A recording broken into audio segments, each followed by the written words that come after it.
കർണാടക അങ്കോലയിൽ മണ്ണിനടിയിൽ കുടുങ്ങിയ കോഴിക്കോട് സ്വദേശി അർജുനെ കാത്ത് ഒരു നാട് ഒന്നാകെ പ്രതീക്ഷയോടെ കാത്തിരിക്കുകയാണ്. പ്രതികൂലമായ കാലാവസ്ഥയെ തുടർന്ന് നിർത്തിവെച്ച രക്ഷാപ്രവർത്തനം ഉച്ചയ്ക്ക് 1 മണിയോടെ പുനരാരംഭിച്ചു. ലോറി പുഴയിലേക്ക് വീണിട്ടില്ല എന്ന് നാവികസേനയുടെ മുങ്ങൽ വിദഗ്ധർ നടത്തിയ പരിശോധനയിൽ സ്ഥിരീകരിച്ചു.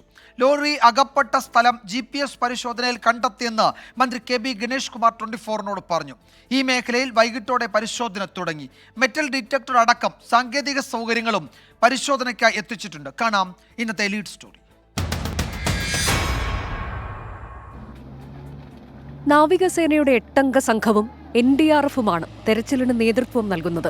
മെറ്റൽ ഡിറ്റക്ടറും തെരച്ചിലിനായി ഉപയോഗിക്കുന്നുണ്ട്. ലോറിയുടെ GPS ലൊക്കേഷൻ ലഭിച്ച സ്ഥലത്ത് മണ്ണ് കുഴിച്ചാണ് തെരച്ചിൽ നടത്തുന്നത്. കൃത്യമായി GPS സിഗ്നൽ ലഭിച്ചെന്നും ലോറി പുഴയിൽ വീണിട്ടില്ലെന്നും ഗതാഗത മന്ത്രി KB ഗണേഷ് കുമാർ 24നോട് പറഞ്ഞു. ഇവിടുന്ന് വടക്കോട്ട് നോർത്തിലേക്ക് പോകുമ്പോൾ ഇടതുവശമാണ് നദിയുള്ളത്. പക്ഷേ നദിയുടെ അപ്പുറത്തല്ല, ഇപ്പുറ സൈഡിലാണ് ഇപ്പോൾ ലൊക്കേഷൻ കാണിക്കുന്നത്. നദിയുടെ ഓപ്പോസിറ്റ് സൈഡിലാണ്. അപ്പോൾ ഈ മണ്ണിടിഞ്ഞ് വന്ന് ഇതിന്റെ പുറത്ത് വീണതായിരിക്കാൻ സാധ്യതയുണ്ട്. അവിടെ ഇപ്പം ലൊക്കേഷൻ അയച്ചു കൊടുത്തു. കളക്ടർ, ജില്ലാ കളക്ടറോട് ഞാൻ ഇപ്പൊ സംസാരിച്ചു.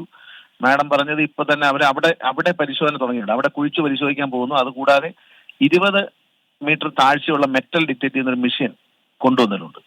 അത് വെച്ചിട്ട് കണ്ടുപിടിക്കാൻ പറ്റുമെന്നാണ് പ്രതീക്ഷിക്കുന്നത്. ലോറിയുടെ GPSും അർജുന്റെ ഫോൺ ലൊക്കേഷനും പുഴയ്ക്ക് സമീപമല്ലെന്ന് സ്ഥിരീകരിച്ചതോടെയാണ് രക്ഷാപ്രവർത്തനം ഊർജിതമാക്കിയത്. എന്നാൽ കനത്ത മഴയും വീണ്ടും മണ്ണിടിച്ചിലുണ്ടാകാനുള്ള സാധ്യതയും തെരച്ചിലിനെ ബാധിക്കുന്നുണ്ട്.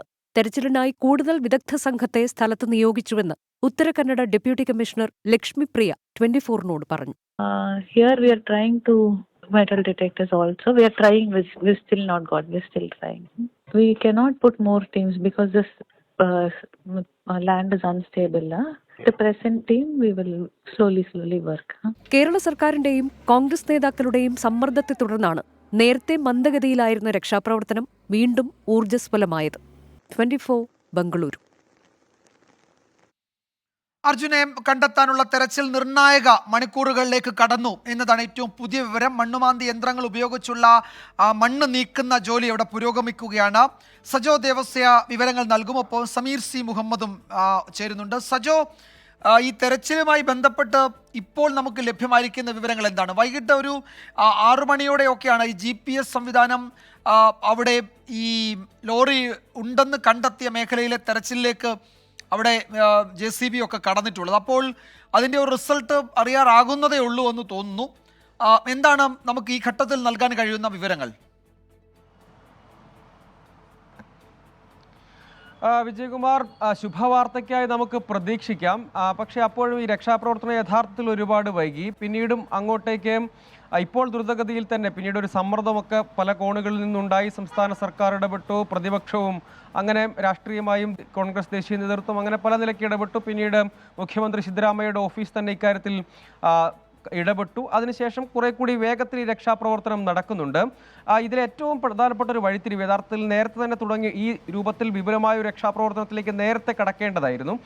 പക്ഷേ ആ കാര്യങ്ങൾ ഇനി പറഞ്ഞിട്ട് കാര്യമില്ല. അതിനുശേഷം വളരെ വേഗത്തിൽ തന്നെ ടീമുകൾ എത്തിയ പരിശോധനയിലേക്ക് കടന്നു. ആദ്യം നദിയിൽ, ഗംഗാവാലി നദിയിലെ പരിശോധനയിൽ ഏതെങ്കിലും നിലയ്ക്ക് നദിയിലെ അടിത്തട്ടിലോ മറ്റോ ഈ വാഹനം പെട്ടിട്ടില്ല എന്ന നിഗമനം തന്നെയാണ്. കാരണം ഇതിലെ ഈ ലൊക്കേഷൻ കൃത്യമായി തന്നെ കിട്ടിയ ആ ലൊക്കേഷൻ കേന്ദ്രീകരിച്ചുള്ള കരയിൽ മുഴുവൻ രക്ഷാപ്രവർത്തനവും കേന്ദ്രീകരിക്കുന്ന നിലയിലേക്ക് പിന്നീട് മാറി. ആ ലൊക്കേഷൻ എന്നത് മണ്ണിലടിയിൽ തന്നെ ഈ വാഹനം പെട്ടുവന്നതാണ്. നമ്മൾ ഇതിൻ്റെ ഒരു ടെറൈൻ തന്നെ പരിശോധിക്കുമ്പോൾ അതത്ര വളരെ ദുഷ്കരമാണ്, വളരെ ശ്രമകരമാണ് ഈ ദൗത്യം എന്നത് വ്യക്തമാണ്. സാധാരണഗതിയിൽ കേരളത്തിലേക്ക് എത്തുന്ന വാഹനങ്ങളൊക്കെ സഞ്ചരിക്കുന്ന ഒരു പാതയാണ്. അവിടെ ഒരു കടയും ഉണ്ടായിരുന്നു, ചായയും മറ്റുമൊക്കെ കുടിക്കുന്ന ഒരു കട കൂടി യഥാർത്ഥത്തിൽ ദേശീയപാതയാണ്. ദേശീയപാത 66 ശിരൂരിലെ അങ്കോള എന്ന് പറയുന്ന സ്ഥലമാണ്. അവിടെ ഈ മണ്ണെടുത്ത സ്ഥലത്തോട് ചേർന്ന് അത് വീണ്ടും 2 വരി കൂടി വികസിപ്പിച്ച ഒരു സ്ഥലമാണ്. വലിയ ഉയരത്തിലാണ് മണ്ണെടുത്തിരിക്കുന്നത്. അവിടെ സോയിൽ നെയിനിങ് ഒന്നും ചെയ്തിട്ടില്ല. യഥാർത്ഥത്തിൽ മണ്ണിടിച്ചിൽ എന്ന് പറയുമ്പോൾ തന്നെ അതിനേക്കാളും കുറച്ചുകൂടി വലിപ്പമുള്ള അല്ലെങ്കിൽ ഇമ്പാക്റ്റ് ഉള്ള ആഴത്തിലുള്ള ഒരു മണ്ണിടിച്ചിലാണ് ഉണ്ടായത്. ഒരു കുന്ന് തന്നെ അപ്പാടെ തകർന്ന് താഴേക്ക് പതിച്ചിട്ടുണ്ട്. യഥാർത്ഥത്തിൽ ആദ്യഘട്ടത്തിൽ ഒരു ഭാഗത്ത് 4 മണ്ണുമാന്തി യന്ത്രങ്ങളും മറുഭാഗത്ത് അങ്ങനെ 2 ഭാഗത്തുമായി മണ്ണുമാന്തി യന്ത്രങ്ങൾ നിന്ന് ഈ വശങ്ങളിലൂടെ മണ്ണ് നീക്കം ചെയ്യുന്ന പ്രവർത്തനങ്ങളാണ് ആദ്യഘട്ടത്തിൽ പുരോഗമിച്ചത്. GPS ലൊക്കേഷൻ ഏറെക്കുറെ ലഭ്യമായതിന് പിന്നാലെ കുറെ കൂടി അതിനൊരു വേഗം കൈവന്നിട്ടുണ്ട്. മെറ്റൽ ഡിറ്റക്ടർ ഉപയോഗിച്ച് കുറെ കൂടി കാര്യക്ഷമമായി ഇതിൻ്റെ ആക്യുറേറ്റ് ലൊക്കേഷൻ കിട്ടുക തുടരുക എന്നതൊക്കെ പ്രധാനമാണ്. ഇനിയിപ്പോൾ അങ്ങോട്ടേക്ക് സമയം ഒരുപാട് മുന്നോട്ട് പോകുന്നുണ്ട്. അപ്പോൾ കുറെ കൂടി വേഗത്തിൽ ഇത് നടക്കണം. മറ്റൊന്ന്, ഈ മെറ്റൽ ഡിറ്റക്ടർ ഉപയോഗിച്ച് എക്സാക്ട് ലൊക്കേഷൻ ആക്യുറേറ്റ് ആയി കണ്ടെത്തുകയും അവിടെ നിന്ന് മുകളിൽ നിന്ന് സാധ്യമാണോ എന്നൊരു ചോദ്യമൊക്കെയുണ്ട്. പക്ഷേ അപ്പോൾ അതിലൊരു പ്രധാനപ്പെട്ട പ്രതിസന്ധിയായി നിൽക്കുന്നത് ഒന്ന്, കാലാവസ്ഥ പ്രതികൂലമായിരുന്നു. ഇടപെട്ട് ശക്തമായ മഴ അവിടെ പെയ്യുന്നുണ്ടായിരുന്നു. അതൊരു പ്രധാനപ്പെട്ട പ്രതിസന്ധിയായി. മറ്റൊന്ന്, ഈ ലൊക്കേഷൻ സംബന്ധിച്ച ആശയക്കുഴപ്പം. നദിയിൽ നേവിയുടെ സംഘം വന്ന് ഡൈവേഴ്സ് ഒക്കെ പരിശോധന നടത്തി. പിന്നീട് ആ ഭാഗത്ത് ഉണ്ടാവുകയില്ല എന്ന സ്ഥിരീകരണം വന്നതിന് പിന്നാലെ കരയിലേക്ക് അത് കേന്ദ്രീകരിക്കുന്ന സാഹചര്യം ഉണ്ടായി. ഇനിയിപ്പോൾ അവിടെ മുകളിൽ നിന്ന് കുഴിക്കുക എന്നതിലെ അപ്രായോഗികത പലപ്പോഴും ആളുകൾ പറയുന്നുണ്ടായിരുന്നു. അതായത് ദുരന്ത നിവാരണ വിദഗ്ധരും അവിടെ നിന്നുള്ള ഉന്നത ഉദ്യോഗസ്ഥരുമായി എല്ലാം സംസാരിക്കുമ്പോൾ അവർ പറയുന്നത് മുകളിൽ നിന്ന് താഴേക്ക് കുഴിക്കുക എന്നതിലെ അപ്രായോഗികത, കൂടുതൽ മണ്ണിടിയാനുള്ള സാധ്യത, ഒപ്പം വശങ്ങൾ കൂടുതൽ അവിടെ ക്ലിയർ ചെയ്ത് പോകണം. അങ്ങനെ വരുമ്പോൾ മാത്രമേ വാഹനങ്ങൾക്ക് അങ്ങോട്ടും ഇങ്ങോട്ടും ഒക്കെ മാറി മാറി യാത്ര ചെയ്ത് രക്ഷാപ്രവർത്തനത്തിന് ഭാഗമാകാൻ കഴിയുകയുള്ളൂ എന്നൊരു കാരണം. അങ്ങനെ ആ ഭാഗത്തെ മണ്ണ് നീക്കമൊക്കെ നടക്കുന്നുണ്ട്. നമ്മൾ പ്രതീക്ഷിക്കുന്ന വേഗം യഥാർത്ഥത്തിൽ രക്ഷാപ്രവർത്തനത്തിന് ഉണ്ടോ എന്ന ചോദ്യം, അങ്ങനെ ഒരു പ്രസക്തമായ ചോദ്യം ഇപ്പോഴും യഥാർത്ഥത്തിൽ ബാക്കി നിൽക്കുന്നുണ്ട്. പക്ഷെ അപ്പോൾ പോലും കുറെ കൂടി, അതായത് കഴിയാം വിധം രാത്രിക്ക് ശേഷം കുറെ അതാണ് സജോ പറഞ്ഞത് വളരെ പ്രധാനപ്പെട്ട കാര്യമാണ്. നമ്മൾ പ്രതീക്ഷിക്കുന്ന വേഗം ഈ രക്ഷാപ്രവർത്തനത്തിനില്ല എന്നത് നമ്മൾ എല്ലാ തരത്തിലും അത് സമ്മതിച്ചേ പറ്റൂ. ഇന്നും നാളെയുമൊക്കെ ആ മേഖലയിൽ റെഡ് അലേർട്ടാണ് എന്നാണ് ഈ കാലാവസ്ഥാ കേന്ദ്രം അറിയിക്കുന്നത്. ഇപ്പോൾ അവിടേക്ക് ധാരാളം മേഘങ്ങൾ ഇങ്ങനെ കയറിക്കിടക്കുന്ന ഉപഗ്രഹ ചിത്രങ്ങളൊക്കെ ഇതിനിടയിൽ വന്നിരുന്നു. അപ്പോൾ ഏത് സമയത്തും അവിടെ മഴ ശക്തമായി വീണ്ടും പെയ്യാം, അത്തരമൊരു ആശങ്കയൊക്കെ ഉണ്ട് അവിടെ. രാത്രിയിൽ ഈ രക്ഷാപ്രവർത്തനം എത്ര സമയം വരെ ഉണ്ടാകുമെന്നതിൽ എന്തെങ്കിലും സൂചനയുണ്ടോ? നേരത്തെ 9 മണി കഴിഞ്ഞിട്ട് ഇത് മുന്നോട്ട് കൊണ്ടുപോകുന്നതിൽ തീരുമാനമെടുക്കാം എന്നാണ് കളക്ടർ പറഞ്ഞത്. എന്തെങ്കിലും വിവരങ്ങൾ നമുക്ക് ഈ ഘട്ടത്തിൽ ലഭ്യമാണോ സജോ?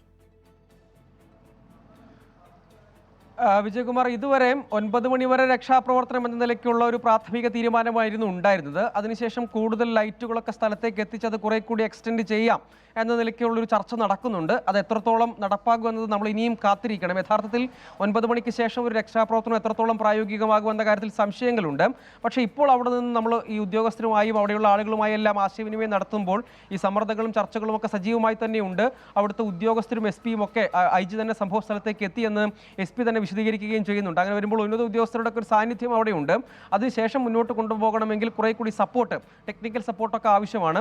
അതിനുവേണ്ടിയുള്ള ടീമുകളൊക്കെ അവിടെ എത്തിച്ചേർന്നിട്ടുണ്ടെന്നാണ് അവർ ഇപ്പോൾ വിശദീകരിക്കുന്നത്. നമ്മൾ അങ്ങനെ പ്രതീക്ഷിക്കുകയാണ്. കൂടുതൽ ഈ രാത്രി സമയത്ത് കൂടുതൽ ലൈറ്റുകളുടെ ഒക്കെ സഹായത്തോടു കൂടി, അതായത് മഴ ഇടവിട്ട് അതിശക്തമായി ലഭിക്കുന്നുണ്ട്. ഇത് വളരെ ഉയർന്നൊരു മലയാണ്. മുകളിൽ നിന്നൊക്കെ വെള്ളം കുതിച്ച് താഴേക്ക് ഒലിച്ചിറങ്ങുന്നത്, നമുക്ക് വെള്ളച്ചാട്ടം പോലെ ഒലിച്ചിറങ്ങുന്നത് കാണാം. വലിയ ചെളി രൂപപ്പെടുന്നുണ്ട്. അതിനുശേഷവും ഇത് മുന്നോട്ട് കൊണ്ടുപോകണം. അപ്പോൾ മാത്രമേ നമ്മൾ പ്രതീക്ഷിക്കുന്ന ഒരു ശുഭകരമായ വാർത്തയിലേക്കൊക്കെ നമുക്ക് എത്തിച്ചേരാൻ കഴിയുകയുള്ളൂ.